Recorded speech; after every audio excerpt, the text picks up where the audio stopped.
بسم اللہ الرحمن الرحیم۔ کیا آپ سب تیار ہیں؟ وہ اہم دن آنے والا ہے، وہ دن دعاؤں کا دن ہے۔ یہ گولڈن چانس مس نہیں ہونے دینا انشاءاللہ۔ 9ویں ذی الحجہ یعنی یوم عرفہ کے بارے میں آپ کو علم ہونا چاہیے۔ یہ وہ دن ہے جسے اللہ تعالیٰ نے خود عظیم مقام عطا فرمایا ہے۔ یہ وہ دن ہے جسے اللہ تعالیٰ بڑا شرف بخشتے ہیں۔ یہ وہ دن ہے جس میں اللہ تعالیٰ اہل عرفہ کے بارے میں فرشتوں کے سامنے فخر کرتے ہیں۔ یہ ایسا مبارک دن ہے جو جہنم سے لوگوں کو آزادی کا پروانہ دیتا ہے۔ یہ دن اطاعت رب اور اس کی بھرپور عبادت کا ہے۔ سب سے بہترین دعا عرفہ کے دن کی دعا ہے۔ اگر شب قدر ہم نہ جان سکے تو عرفہ کا دن تو نہیں بھول سکتے۔ اگر شب قدر میں آسمان سے فرشتے اترتے ہیں تو اس روز ہمارا رب کریم خود نازل ہوتا ہے، لہٰذا اس دن کو غنیمت جانیں اور جتنی بھی خیر اس روز کر سکتے ہیں اسے کر ڈالیں۔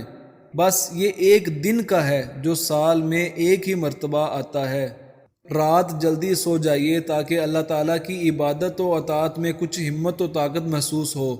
فجر سے پہلے اٹھ جائیے تاکہ آپ اس دن کے روزے کی نیت کر کے سحری کھائیں۔ یہ روزہ ہمارے گزشتہ اور آنے والے سال کے گناہوں کو مٹوا دے گا۔ پھر کم از کم 2 یا 4 رکعت نوافل پڑھیے اور حالت سجدہ میں رب غفور سے دنیا اور آخرت کی ہر خیر و بھلائی کی خوب دعائیں کیجیے۔ اس کی خوب حمد و ثنا کیجیے کہ اللہ تعالیٰ نے مجھے اس دن تک پہنچایا جس میں رحمتوں کی برکھا برستی ہے اور خوب بخشش ہوتی ہے۔ فجر سے قبل کا وقت استغفار کرنے میں لگا دیجیے تاکہ ہمارا شمار سحری کے وقت استغفار کرنے والوں میں ہو جائے۔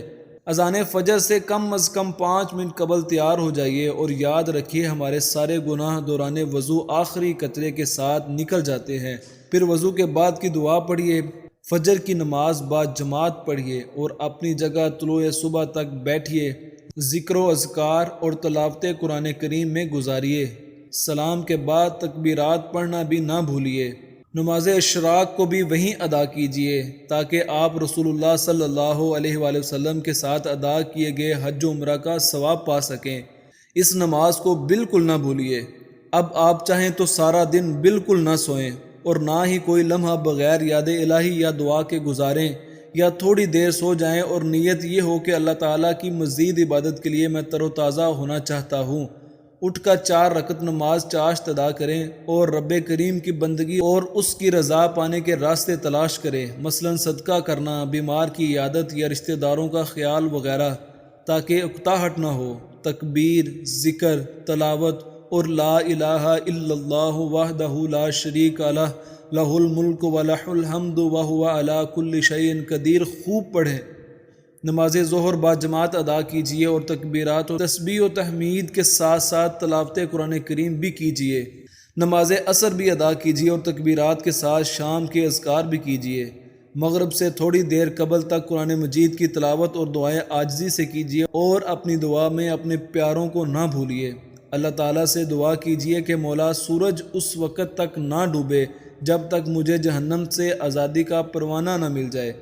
اللہ ہم سب کو ان اعمال کے بجا لانے کی توفیق عطا فرمائے۔ ہم اللہ تعالیٰ سے اپنے اور آپ کے لیے قبولیت دعا کی درخواست کرتے ہیں۔ اذان مغرب ہوتے ہی افطار کر لیجیے اور بھولیے نہ کہ اللہ تعالیٰ تو روزے دار کی دعا کو اس روز خالی نہیں لوٹاتا۔